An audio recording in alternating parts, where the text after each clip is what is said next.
Welcome back to the latest edition of the Jake's Take with Jacob Elyachar Podcast. I'm your host, Jacob Elyachar, the chief content producer and writer of jakestake.com, a pop culture entertainment news website. It is episode 94, and I'm very excited that this actor, singer, and Spotify verified artist is here today. For many of you, you might know him as Rellian from Captain Fantastic and Henry Bowers and young Henry Bowers from It and It Chapter 2. He also has, of this recording, 134,300 TikTok followers, 154,000 Twitter followers, and 613,000 Instagram followers. So please help me welcome Nicholas Hamilton. Thank you, Jake. I appreciate it. That's a very nice intro. All right, before we get started, do you want to go by Nicholas or Nick? Nick. Yeah, my mom calls me Nicholas. All righty. Nick it is. So, Nick, when did you get interested in performing, and how did that passion evolve into the desire to pursue a career in the entertainment industry? Well, I started acting when I was 11. I did a play in my primary school when I was in fifth grade. It just kind of came out of nowhere. I was playing an Elvis Presley impersonator. Just kind of came out of nowhere, and then I enjoyed it. Joined with an agent in my very small town in Australia, and got a few jobs from her. Got a bigger agent, kind of bigger jobs, and just kind of fell in love with it over the last 10-ish years now, which it feels crazy that it's been 10 years since I started. But and only in the last 2 years has music kind of turned into more of a thing. Acting is always still at the forefront, and I guess now that acting can't really be done for a little bit. Music is my main crux now. All right, we'll make sure we'll get to the music in a second, but however, I want to ask you some things. You grew up in Bryon Bay, Australia, and moved to Los Angeles to pursue your career in the entertainment industry full time. What were some of the challenges that you faced making that transition, and how did you overcome those obstacles? I've always wanted to come here. I guess my first US project I filmed was Captain Fantastic. I filmed in 2014. So ever since then, I've been in love with LA and the States in general. So I guess it was always a thing that as soon as I graduated high school, I was going to come out here. And I did exactly that. As soon as I turned 18, graduated high school at the start of 2019, I came out here and just kind of made everything happen on my own. I've always been a bit of an independent spirit. So coming over here on my own and doing it and buying all the furniture on my own and getting my own apartment and stuff, that was always a big a thing that I had to do, felt like I had to do. I guess the challenges, I was like, it's coming over here that young. Like I grew up so damn quickly. I guess growing up in the entertainment industry in general, you do grow up quite quickly. But moving over here at such a young age and getting in relationships and living alone. I lived alone. I've lived alone since I moved here.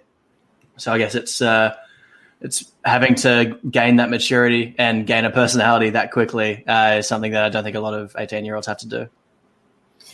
And I commend you for doing that. And I commend you because you're right. Not a lot of 18-year-olds can do that. Thank you. All righty. So I want to go. You mentioned Captain Fantastic. Before we got on our call, I was listening to that brilliant cover of your ensemble did of Guns N' Roses' Sweet Child of Mine, which is fantastic. So it has been 5 years since that film's release. And how did that film help you grow as an actor? Well, that was the first kind of big deal one that I had. We filmed that 2 years before it came out. So I was young when we were filming it and young when it was releasing. I think I was 16. It came out when we were shooting it.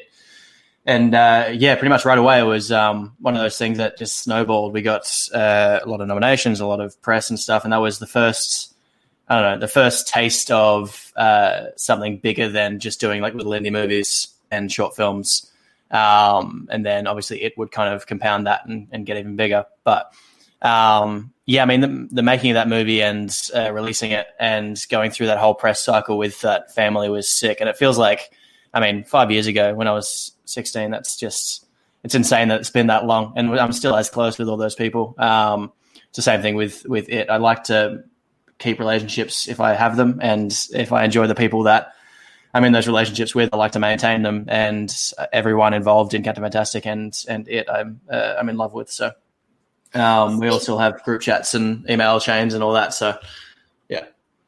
That is really cool. It's so cool to hear about that. And speaking of it, I'm a Mexican. I am a jumping bean. Literally, I get scared very easily. So I did not see it because Pennywise is a lot more scarier than ever. And thanks to Bill Skarsgård, how much did you interact with him as Pennywise? Not a ton. I did the first time I met Bill was at the table read, and we hit it off. And then I just happened to be in the prosthetics trailer one day, and he came in. I was just kind of hanging out, and he came in, and he sat down and started getting all Pennywise. And we just like hung out and chat for those 3 hours while he was getting that done. And then he stood up at the end of it as Pennywise. And it's just, I guess I had I was eased into it more than the rest of the kids were. And I also never had any scenes with Pennywise because it kind of feels like Henry Bowers and Pennywise are both it, so you can't really see them at the same time. Right. But it's a terrifying character, and I don't blame you for not seeing the movie. Yeah, Pennywise is definitely one of the scariest characters ever. Yeah. And I want to talk to you about Henry Bowers. So what attracted you to Henry Bowers for both it and its sequel? I think it was his layers. So it's always whenever you play a bully, you always want to at least fake him having more than just kind of the bully personality. But luckily for Henry Bowers, it was written in there. It was written in the script where he was a bully because of his dad, and his dad was beating him because of his past, and it's why he's so vulnerable to it, the demon. And I guess I loved that, going through. You could be a proper psychopath to these kids, and then have scenes with the other Bowers members of the Bowers gang or his dad, where he's being fully weak and vulnerable, and got to show both of those sides. And I don't think that's very common in a bully character. I totally understand that. So, what went through your mind? Like last year was at this time last year, we were all making plans, but then suddenly the pandemic hit us really hard. So what went through your mind when the pandemic shut down the film industry? I mean, I guess like everyone else, it always seemed like it was just going to be a temporary thing. It was going to be like a 3-week. When it first got shut down, I managed to go back to Australia with my ex, luckily enough, like just before everything shut down. And that was like the start of April. And then we kind of hunkered down for what we thought was just going to be like 3 weeks or 4 weeks until everything kind of cleared up again. And then it just kept getting worse and worse and worse. And here we are now. But I mean, I guess it's become more of a reality over the last few months, especially for me now that I've got signed projects, and I've had signed projects on the go that just can't film at all and haven't been able to film for a year now. And I think that's the most frustrating thing, is that I've had little breaks in filming before because I haven't been getting jobs, and that's on me for like not being good enough to get the jobs and not being right enough for the roles and stuff. And it's been my fault. And now the most frustrating thing is knowing that these projects and opportunities are there waiting for me, and I've got them, and I've kind of worked hard to get them and researched those roles and impressed the directors and gotten the roles.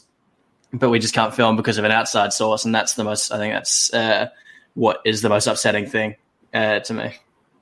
All right. So when did you say, okay, I'm going to go from while we're waiting for the all clear to start filming, I want to release music. So when did that transition happen?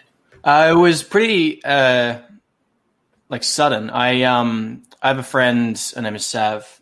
She's an established artist, and we linked up a year ago to write songs, and then we just kind of fell out of touch. It was like a year and a half ago, then we fell out of touch. And then once everything hit, I think it was late July, early August, and we decided to get an Airbnb for a week and just write songs all that week, and just kind of shut ourselves off from the rest of the world and just write songs. And then during that week, we wrote what's going to be my second single, and we really enjoyed it. We really, really loved the song.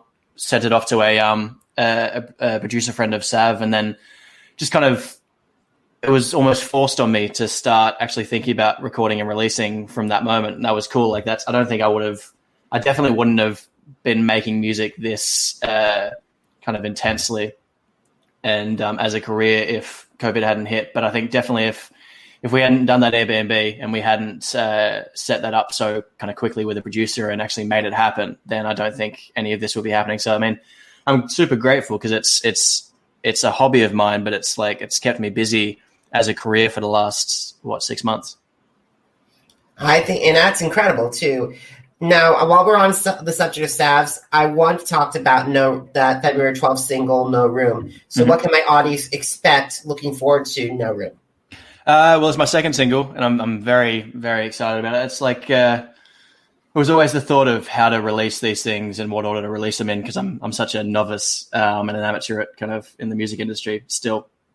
But I knew I wanted it to be a single because it means so much to me. And so we're at this Airbnb, and the second day we were there, we kind of both just sat down and vented to each other about kind of recent relationships. And I'd just gotten out of a relationship, and so had she, where the person who we wanted to be with also wanted to be with us, but had too much stuff going on inside their head to handle another person in their life. And we both found that very, very frustrating, that this person that we could spend a lot of time with and really enjoy being with, and that person really, really genuinely wants to be with us, but just can't handle it. And it's also quite eerie that we had such similar experiences with that. So we decided to write a song about it, and that became No Room. Awesome. I want to talk about Different Year. I'm sorry for backtracking. The thing with Different Year, I really love listening to it. And in fact, I was listening to it before we got on, and it's a great song. I really like it. It's definitely has potential to be your breakout. Thank you. I appreciate that, man. You're so welcome. So what is this? Can you describe the song's story to my audience? Mm-hmm. So I wrote Different Year with, it was after No Room. Once I started realizing that I had to kind of release stuff, I started writing with a friend of mine. His name's Britton Buchanan. Brilliant singer-songwriter. Became second on The Voice a few years back. Yes, I remember him. I remember completely. He's phenomenal. Fantastic. He's fantastic. He was really good with Alicia. Yes, yeah, he's phenomenal, and I don't know, he just has a maturity above his years. So we also related because I mean he's from North Carolina. He moved out to LA pretty much right when the pandemic began. And I came from Australia, so we both have that like fish out of water personality trait to us.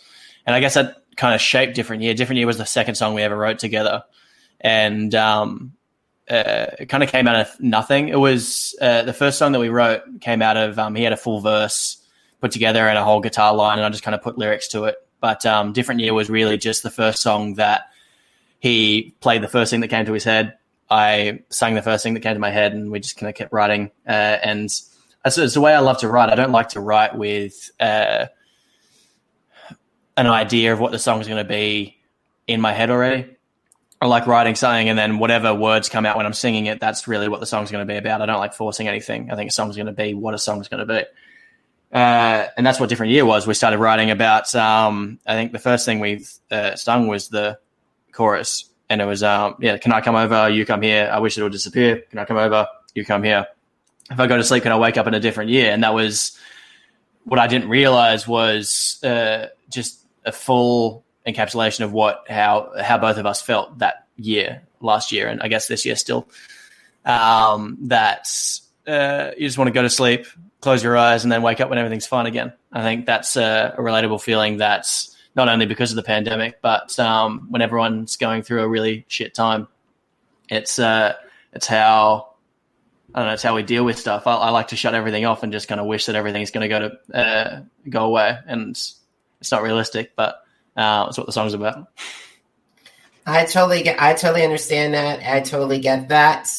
It's a really good single, guys. You guys need to listen to it.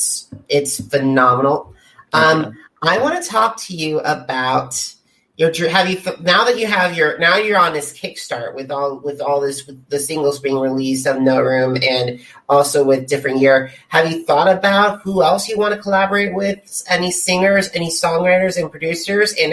And Nick, how would they enhance your sound? I mean, I've always loved writing with people. I think it's ever since I started writing 2 years back with my guitarist back in Australia, Ben Cool. I've had a little, I don't know, something in my brain gets tickled when I get to relate with someone and write something about something we've both gone through. And even if it is something one of us has gone through and we both get to relate through that. And I think in that way, I've always idolized someone like Ed Sheeran, who is capable of, he literally just goes into sessions with someone he's never met before and can write a song that sounds like they wrote it, and they sing it. It sounds exactly just like their story. And he puts himself in their shoes so easily. And that's something I idolize. And I think I want to do for anyone, really anyone. But I mean, I love Lewis Capaldi. I think he would be someone I could really get along with. I love writing ballads, running a lot very recently of just piano ballads that make you want to cry in your room. And he's very good at those. But really, man, anyone who I respect a lot of genres in the music industry, and that's the more I can work with other people in different genres. Britton works primarily in like the country pop genre, and if we work together, it often turns into something like Different Year that has that. It's a little bit of a country like soul vibe that translates more into like the chill pop that I'm used to. I don't know. It's I like, again, putting myself in someone else's shoes to write something that it sounds like they would sing, and that they just wrote on their own. And I think I love those kinds of artists. I definitely think Ed Sheeran and you would hit it off. And also, I definitely think that it would be great to see maybe a version of Perfect or something like that. I mean, one day my nan had a bit of a health scare recently, and she was in her hospital bed, and I texted her to make sure everything was okay. And she was like, yeah, I think I just need some musical therapy. That song that everyone plays at weddings. Can you sing that? And I had to ask my mum what song she was talking about. She was talking about Perfect, and I sent her a cover of that. It's a beautiful song. I mean, he writes just phenomenal music. So anything I can do with him, that'd be great. I just hope that your grand's okay. On behalf she's of great now. She's good now. Audience. She's good now. Good. That's good to hear. That's really good to hear. All righty. So let's move out to social media, because you are very popular when it comes to Instagram, TikTok, and Twitter. And what are some of your favorite social media platforms, and why do they stand out? I mean, TikTok is coming out of nowhere, man. It's all of last year, ever since it feels like a pandemic, social media, because it just kind of came out of anything when that hit.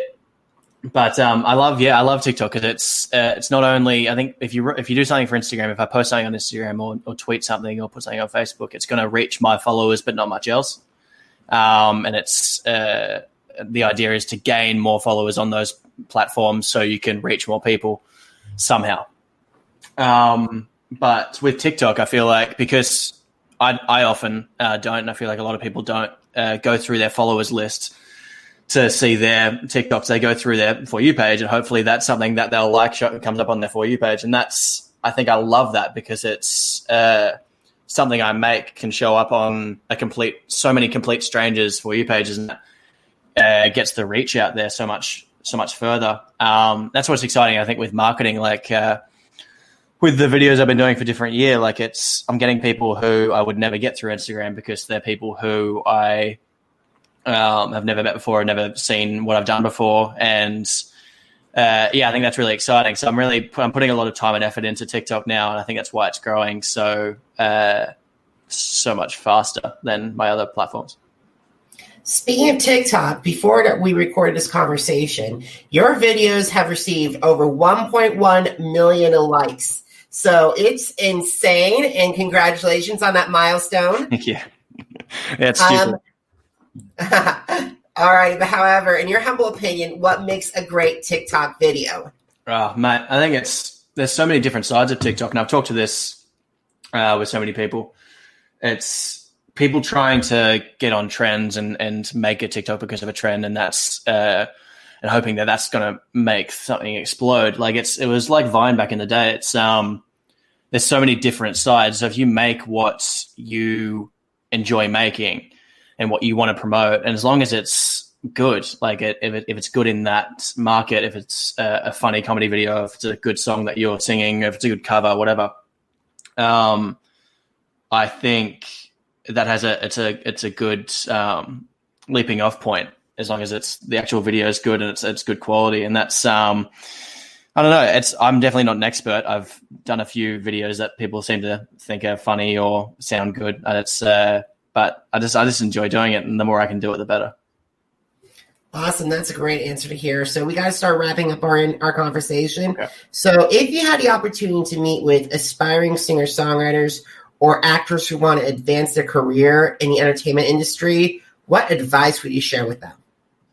I mean, I guess as a 20-year-old, soon to be 21-year-old, I feel a bit weird about giving advice that I haven't gotten before. I haven't really formulated any of my personality isn't, I don't know who I am yet, not even close to it. So I guess what I can give is the stuff that I've been told by people who I respect. And the biggest one that I land on all the time is treat people with the respect that they treat you with. I think that quote's often morphed into just treat people with kindness. But you can see it in our generation that we're starting to realize that not everyone's an angel, and some people need to be held accountable, even if they are 3 times our age, 4 times our age, especially in politics and entertainment industry and all that. I don't know. It feels like I went through my entire school life and in my entertainment career, treating people with the respect that they give me. If people don't treat me with respect or look down on me purely because they think that they're better than me, then I'm not above throwing hands. So I guess that's the one I kind of live by. All right. So where can my audience look for your music, number one, and number two, where can they connect with you on social media? Well, that's the biggest one. I think as much as you can follow me on all my socials, I'm Nicholas Hamilton, pretty much everywhere. The biggest thing right now is getting people to listen to Different Year and eventually No Room. I don't know if you've heard of the song Driver's License by Olivia Rodrigo, but it's killing it on TikTok now. It's absolutely smashing it. And my little very smart brain released my debut single on the same day that she released her song. So as you can imagine, we're doing well but not well. And we'd like some more streams. So if you genuinely do like the song, tell your friends about it, tell your family about it. We just need people's ears on it, and we want to keep doing this and making good music, and that's the biggest goal. Awesome. You heard him, guys. As soon as you're done with this conversation, go grab that song. Go listen to it. Go download it. Anyway, while you're on the subject of downloading, if you missed an episode of the Jake's Take with Jacob Elyachar podcast, head to Apple Podcasts, Google Podcasts, Spotify, and Spreaker. Just type in Jake's Take with Jacob Elyachar, JACOBELYACHAR. Once again, JACOBELYACHAR. And are you on social media? Because I'm on social media too. You can find me on Facebook, Instagram, Twitter, and YouTube. Just type in Jacob Elyachar, JACOBELYACHAR. And Jake's Take is celebrating its 10th anniversary year this year. Very Thank cool. you. Thanks, Nick. And here's the thing, guys. So go to the blog that started it all, jakes-take.com. Once again, jakes-take.com. Nick, thank you so much for taking time out of your schedule to talk with me. I really appreciate it. You're awesome. You are going to be a bright rising star, and I hope that we have more conversations in the future. Thank you, man. I appreciate that. I hope so too. You're so welcome, guys. And thank you so much for taking time out of your schedule to watching. And thank you so much for listening. And until next time, have a great one.